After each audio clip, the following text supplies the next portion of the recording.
تالت نقطة هو بنسميها الفورورد جايدنس أو التوجيه المستقبلي، ودي أداة نقدر نقول إن هو ما بيعملش فيها حاجة، يعني البنك المركزي هنا مش بيعمل حاجة، دي أداة معنوية. يعني إيه؟ يعني البنك المركزي ببساطة بيطلع يعلن عن رؤيته للمرحلة الجاية، هل ناوي يرفع الفايدة؟ هل شايف الاقتصاد محتاج دعم؟ هل التضخم دلوقتي يقلق الأسواق؟ كل ده ممكن السوق يتحرك بناءً عليه حتى لو ما فيش أي قرار فعلي حصل، يعني هو فقط بيطلع يوجه الأسواق لحاجة معينة عن طريق التصريحات أو توقعاته ورؤيته للمرحلة الجاية، يعني يقول لنا مثلًا إن أنا شايف إن دلوقتي التضخم مرتفع جدًا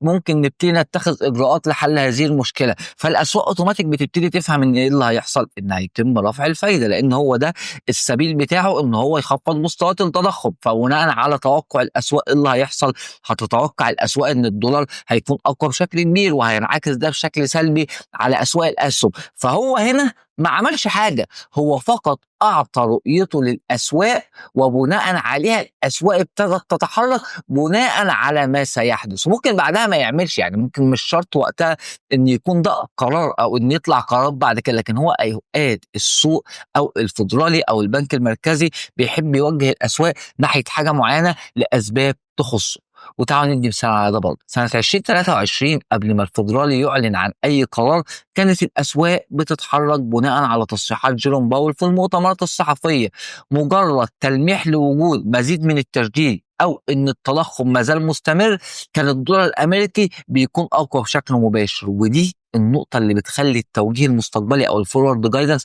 واحد من أخطر أدوات الأسواق، لأنها بتحرك التوقعات، والتوقعات دي هي اللي بتحرك الأسواق.